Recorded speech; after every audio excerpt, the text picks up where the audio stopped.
I founded a company called Docswallet that subsequently got acquired by one of the largest visa companies in the world, and I continue to run that business unit within that company as of today. We start off with a business that essentially did all the formalities offline. We did the same business by making this process online, which means you had a traditional business that was running very smoothly. We came in and we moved the entire process online, thereby creating a market which was not there before. As a result of that, I'm also going to talk to you about what is the importance of going online, and what is the strategy, what is the mandate, and what do consumers look at while go online, and especially from the business side also. So we're going to talk about a few points on the importance of going online, starting off with what is exactly the difference between an online business and an offline business. An offline business is simply a brick and mortar company. You own a shop, customers walk in, they buy their goods and they leave. Versus an online store where you may not even have a store, you can be a single person company doing your own orders, your own manufacturing at a very small scale, as compared to having a physical store that would need to have a minimum amount of scale to start your business. Some of the few importance of going online for your businesses are that you need to have a perception and an image from your consumer side.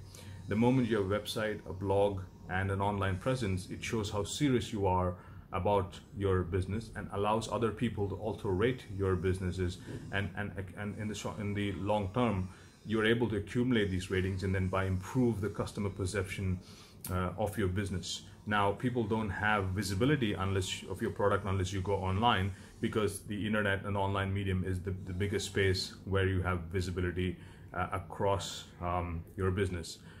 You also have the advantage of having 24/7 availability and service. You don't just operate a business from 9 to 5, shut it down, and if a customer wants to buy something, they come in the next day, or even inquire about something. There's no phone or even a call to attend to. But online, you could probably respond in a few minutes to a few seconds. You can probably also transact online. You necessarily don't have to shop at between 9 to 5. You could buy a product at 11 o'clock in the morning or in the evening, any time, and the order could be fulfilled the very next day. Which is why the thought of buying something to the time that you buy it, the space and the time is reduced. Hence, that you find a lot of people shopping online and getting the most of it. The other reason is the choice, right? The amount of time that one would take to search for a product and zero in on it and able to look at it is a lot lesser than somebody who would visit a physical store, maybe spend 20-30 minutes or even an hour just to figure out what to buy, versus spending a few minutes in front of the system and looking at these products and then liking it and going ahead and buying those products. So the 24/7 availability plus your ability to choose your product in the least possible time also highlights the importance of going online.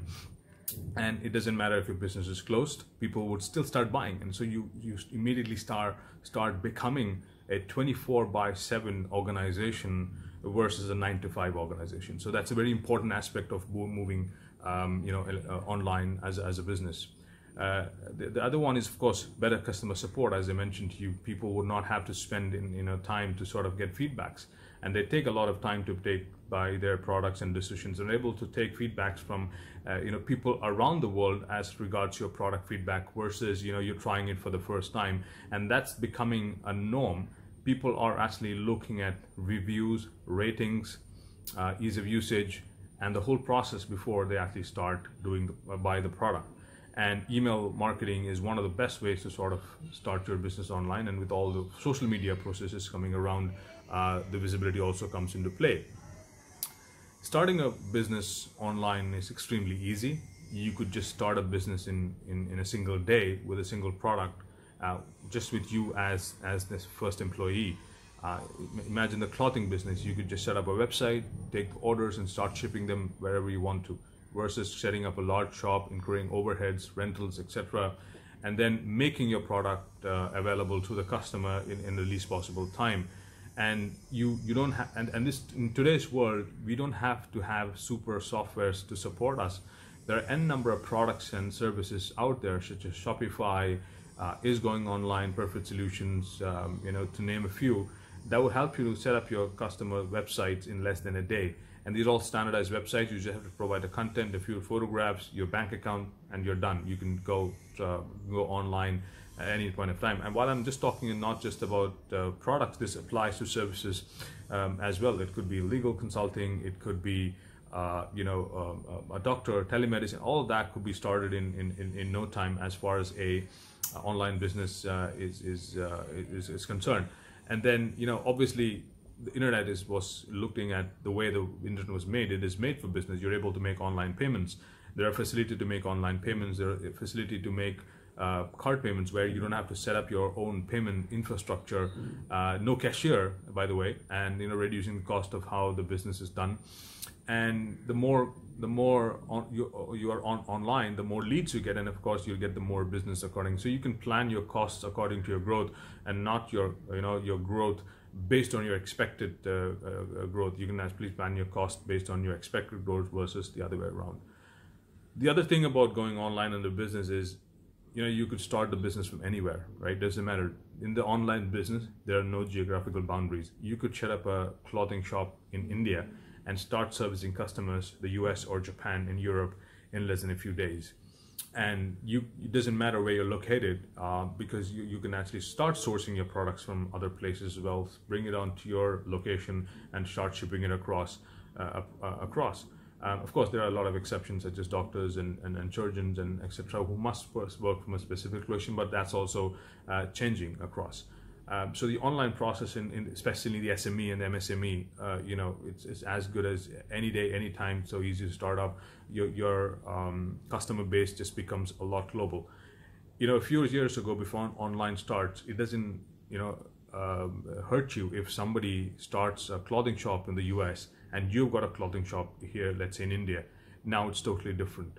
The consumer can buy directly from the US online seller, and he's got a choice between the local seller as well. So it's going to be a real big fight going forward, especially if you don't have an online business. You also are able to reduce your operational costs. As I mentioned earlier, you don't have to set up the whole program from scratch. You don't have to have a physical location to start off with. It could be started in a garage, or even a room in your house, and you could be the first employee. You could start doing the whole process by yourself, and as and when you grow, you can hire your staff. And a lot of other services are available, such as products, accounting systems, legal systems, legal fraternities. A lot of that is available online, where you can probably sit at home and even launch your company, even private limited. There are digital signatures available. Of course, you pay online for the service. So all of that can be done at home, which means technically you don't have any operational cost at all when you're starting an online business. Starting again on the global market, it's very important. Some products such as consumer durables can be started across the world. That's how large companies grew. Alibaba, Amazon, all grew because they had an online presence across. And right now, a lot of customized businesses are coming in, where you can start servicing global markets from day one. So it's very, very important to have, very, very important to go online as strategy number one versus strategy number 4 or 5, especially in today's world. And the last point is about increasing the company's, you can actually increase your company's responsiveness. A lot of customers would like to hear from you quickly, and the faster you get back to them in a prompt manner that is with the right answers, gives credibility.